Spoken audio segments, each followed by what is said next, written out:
A play was written many years ago in memory of a long-dead Egyptian king. 2 young women were chosen to play the leading roles. The play was the whim of an American writer who thought to poke fun at ancient Egyptian superstition. Legend had it that the priests of Egypt cursed their dead king to wander aimlessly through eternity. They did this by forbidding anyone to speak his name. We call out the name, Akhenaten. That night, both women had eerie dreams about the cursed king, Akhenaten. One, that she was struck across the face. In the morning, she was nearly blind. Coincidence? Or was there another force involved? A curse working its evil way after nearly 4,000 years.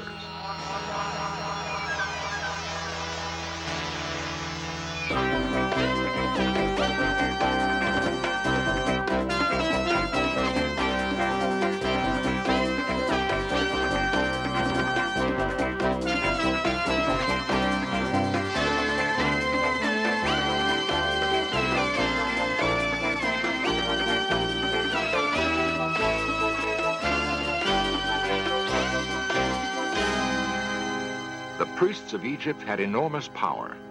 Not even the Pharaoh was immune from their vengeance.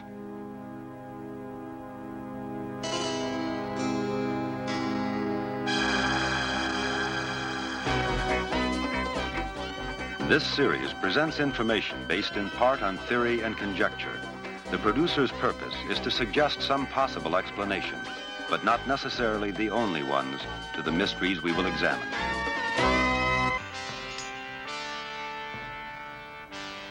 Egypt. It was already a great nation 3,000 years before Christ was born. Its kings built enormous monuments during their lifetimes. By the 20th century, 33 royal tombs had been excavated in the Valley of the Kings. The most exciting discovery, however, was still to come. It would be the culmination of a sequence of events that began not in Egypt, but in the green fields of England. The Berkshire Downs. Highclere Castle is the ancestral home of the Earls of Carnarvon. The lord who presided here in the first quarter of this century would help make history. It would cost him dearly, however. The Earl did not leave the comfort of his castle and embark on the adventurer's trail by choice. A curious chain of events compelled him to go to Egypt. The present Lord Carnarvon remembers very well how it began. First of all, my father had a serious accident in Germany, a motor accident, and he was rather badly injured. He also suffered from rather weak lungs, so his doctors said to him, doesn't matter where you go, but you must go to a dry, warm climate every year from now on in the winter months. So Papa said to himself, well, that's a fine kettle of fish. He liked shooting and everything else. So he decided that he'd go off at the end of the shooting season, about the beginning of February, and he went to Egypt. The rhythm of life along the Nile was a radical change for the Earl. After he'd been there a few months, Lord Cromer was sent for him and said, my dear Porchy, he said, if you're coming out here regularly, you're going to be so bored you won't know what to do with yourself. So may I make a suggestion? Yes, indeed, I'd be honored if you'd tell me what to do. Right, he said, why don't you take up as a hobby Egyptology? He said, it's very interesting, and what's more, he said, it happens that at this moment of time I've got the very fella who will help you best. He happens to be an awfully nice young man called Howard Carter.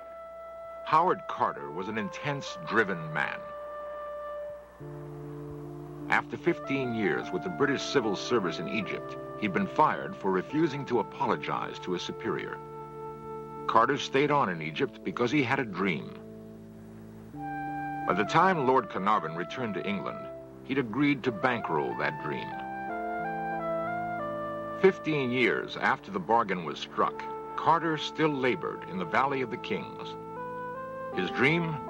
To find the tomb of King Tutankhamun. Professional archaeologists thought the valley had been picked clean years before. Carter disagreed. The search was exasperating. Carnarvon was threatening to cut the money off when in November 1922, Carter unearthed a staircase. At the bottom, a door with royal seals intact. The door had been sealed more than 3,000 years before. Carter couldn't be sure he'd found Tutankhamun's tomb, but whatever lay behind the door was bound to make his years of toil worthwhile. And at that moment, he got to the stage where he was able to see that there really was the jackpot, the hopes that they'd worked for all those years. They uncovered the steps, the first steps. And at that stage, he thought the only thing to do was to quickly cable to my father, tell him to come out, which he did. Carter waited patiently for Carnarvon's arrival. Together, they breached the door. "Can you see anything?" Carnarvon asked. Then, slowly, the answer. Yes, wonderful things. Wonderful indeed. Carter's vision and Carnarvon's patience had paid off. Beyond treasure, there was the undisturbed body of a long-dead king, the resting place of Tutankhamun, Pharaoh of Egypt. At last, Carter was face to face with his dream. Around Tutankhamun's neck, a magnificent gold collar. Carter recognized it as the vulture goddess Nekhbet, a warning to intruders. There were reports of another warning on a tablet that has since vanished. Death will slay with his wings whoever disturbs the rest of the Pharaoh.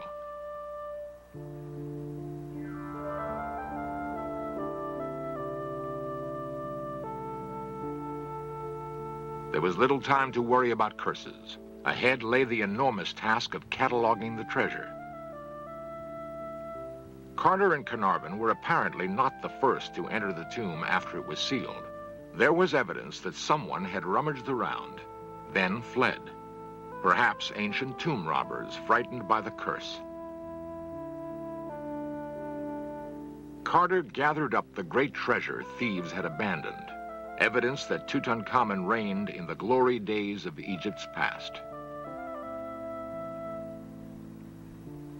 He ruled from about 1334 to 1325 BC. Tutankhamun was 9 when he became pharaoh, not yet 20 when he died. In those days, Egypt exacted tribute from Asiatic princes and carried on an active trade with the Mediterranean kingdom of Minoa. Word of the discovery of Tutankhamun's treasure spread quickly. Tourists were becoming a problem. Lord Carnarvon returned to Cairo with part of the treasure. He had no way of knowing it, but he would never see England again. Fever, brought on by an infected mosquito bite, ravaged the Earl's body. When I arrived, there was my father, pulse beating in his throat. You could see he very bloodshot eyes, obviously frightfully feverish and ill. So I say to the nurse, whatever happens, for heaven's sake, call me. The young Carnarvon went to his own room as his father fought what was to be the last battle of his life.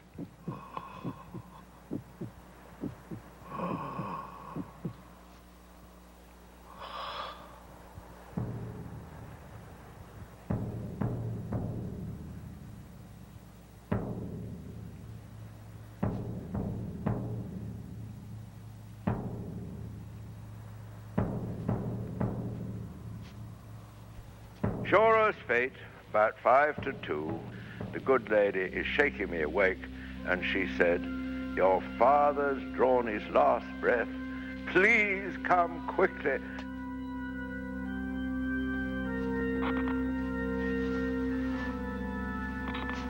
Something was wrong with the lights, and young Carnarvon needed a flashlight to find his way to the Earl's bedside.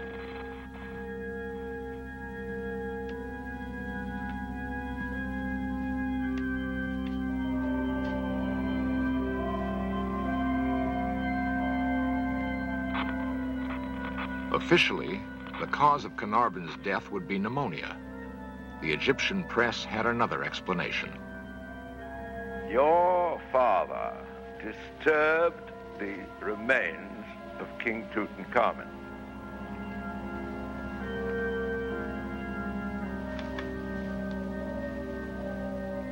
He took his revenge, and he was responsible for the whole of the lights in Cairo going out at exactly the moment he died. Lord Carnarvon was only the first of many who would die shortly after visiting the tomb of Tutankhamun.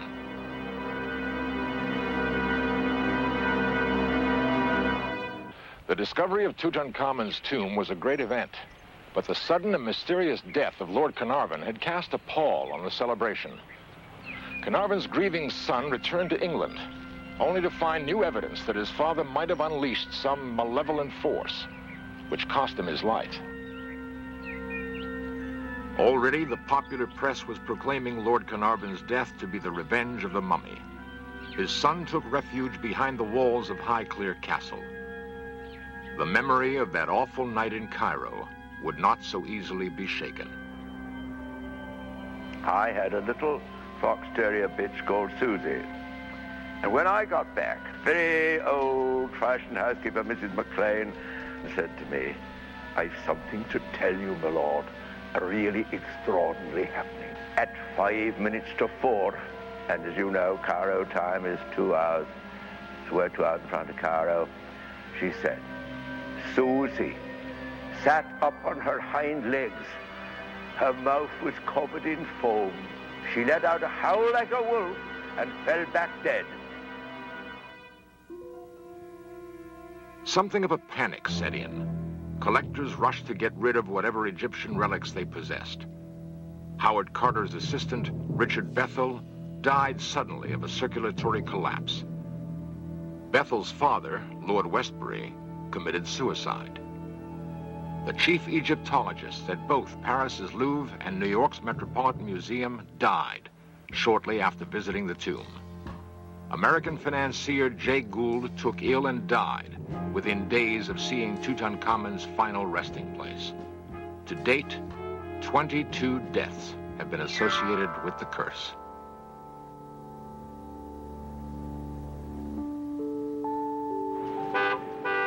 Oxford University became the center for an exhaustive study of the relics removed from Tutankhamun's tomb, and for an investigation of the curse many now believed was real. Oxford's Ashmolean Museum is still one of the richest repositories of Egyptian antiquities. Historian Henry Lincoln is a frequent visitor. It's very easy with our 20th century skeptical, materialistic minds to dismiss the curse of the pharaohs as absolute rubbish. Well, it is just that, absolute rubbish. Death to anyone who enters this tomb is a pretty fierce curse to somebody with a superstitious mind, but it's just a threat, and a pretty ineffectual one at that.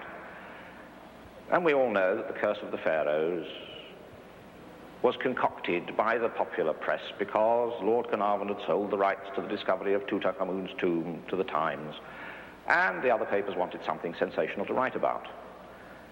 But to the Egyptians, a curse wasn't rubbish. Tutankhamun's figured largely in the thinking about the curse, and it was Tutankhamun's father-in-law who, in fact, was cursed to wander in all eternity by the priests of Amun. The ram's head god, Amun-Ra, was dominant in Egypt before the reign of Akhenaten. Akhenaten introduced the practice of sun worship, symbolized by a new god, Aten. The priests of Amun were stripped of their power. Under this new religion, only the pharaoh could commune directly with Aten. The temples of Amun were defaced, but the priests bided their time. The old religion and the old ways went underground. Egypt's peasants apparently also maintained their loyalty to Amun. Akhenaten died in the 17th year of his reign. his tomb has never been found. Even as the young Tutankhamun was ascending the throne, the priests of Amun moved to regain their power. Akhenaten's name was eradicated from great monuments, his likenesses destroyed. There was an American artist, Joseph Lyndon Smith, working in the tombs, taking copies of the wall paintings at the time that Tutankhamun's tomb was discovered. He felt it would be a good thing to intercede with the gods on behalf of Akhenaten and to lift the curse of Amun-Ra so that the pharaoh was no longer condemned to wander forever in eternity. He was going to do this by putting on a play.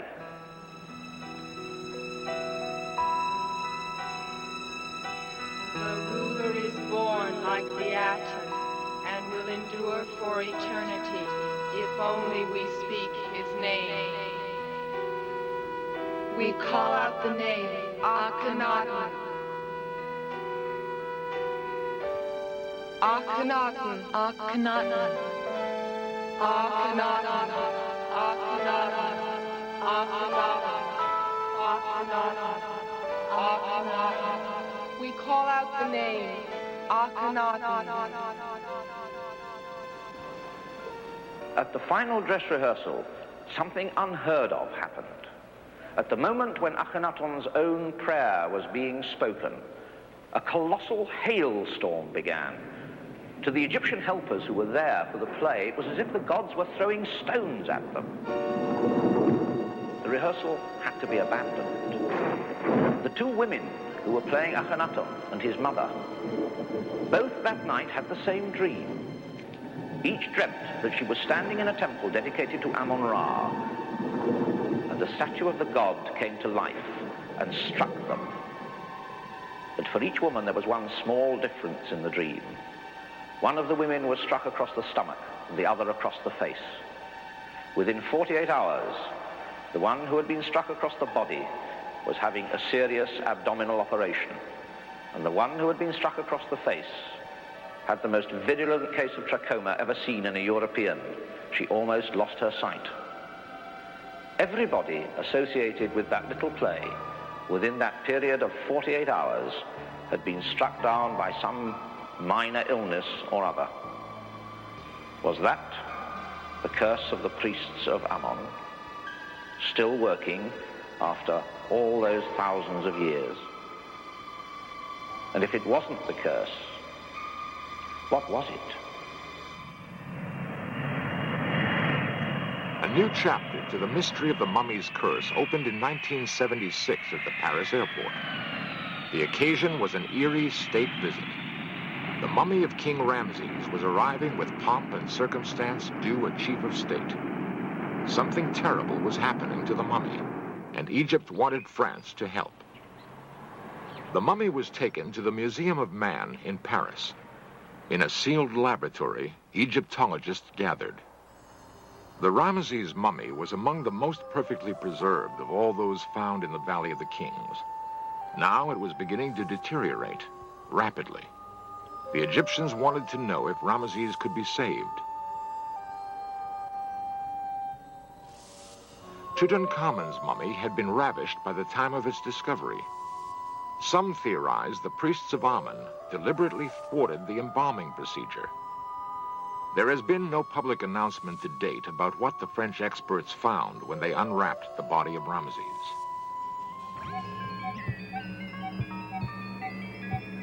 The speculation has been that a dangerous bacteria, perhaps dormant for thousands of years, is now alive and at work on the mummy.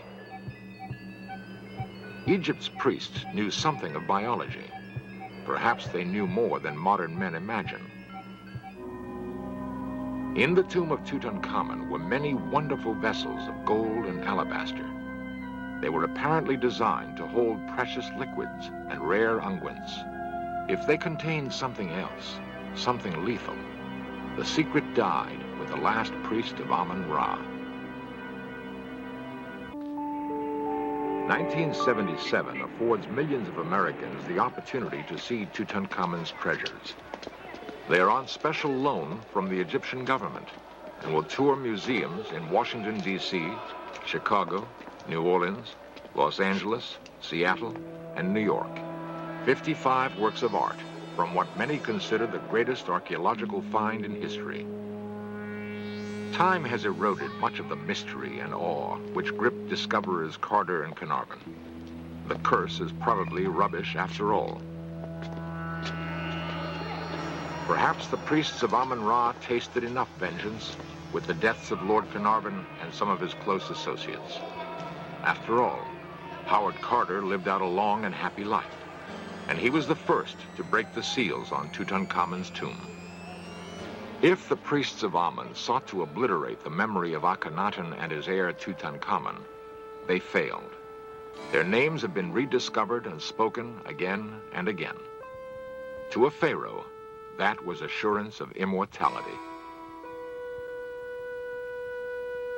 Life, symbolized by the Ankh.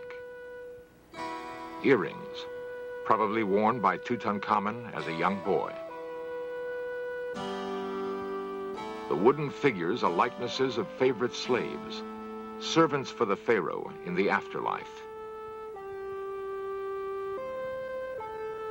Other figures guarded the young king's tomb for the 3,000 years he was forgotten.